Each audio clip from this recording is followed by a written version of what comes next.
আমরা সিন্সের খুবই গুরুত্বপূর্ণ একটা ব্যবহার শিখব।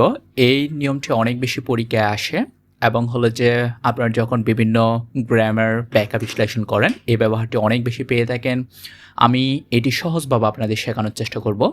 তাহলে প্রথমে আসি সিংস এর নিয়ম।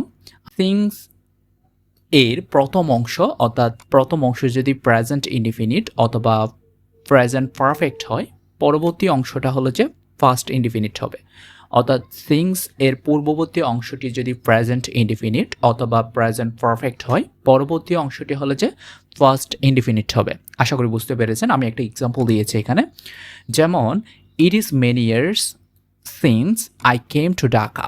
তাহলে এই যে সিন্সের পূর্ববর্তী অংশটি হলো যে প্রেজেন্টে এবং পরবর্তী অংশটি কি ফার্স্টে। তাহলে it is many years since I came to Dhaka. আশা করি বুঝতে পেরেছেন। তাহলে সিন্সের পূর্ববর্তী অংশটি যদি প্রেজেন্ট ইনডিফিনিট অথবা প্রেজেন্ট পারফেক্ট হয়, পরবর্তী অংশটি ফার্স্ট ইনডিফিনিট হবে। আর একটা নিয়ম আছে,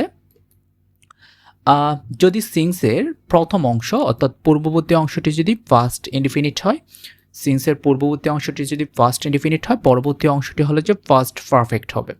তাহলে পরবর্তী অংশটি ফার্স্ট পারফেক্ট হবে। আমি আরেকটা এক্সাম্পল দিয়েছি এখানে, it was long since I had seen her last. তাহলে সিন্সের পূর্ববর্তী অংশটি হলো যে এখানে ফার্স্টে দেওয়া আছে, পরবর্তী অংশটি কি ফার্স্ট পারফেক্টে, I had seen her last.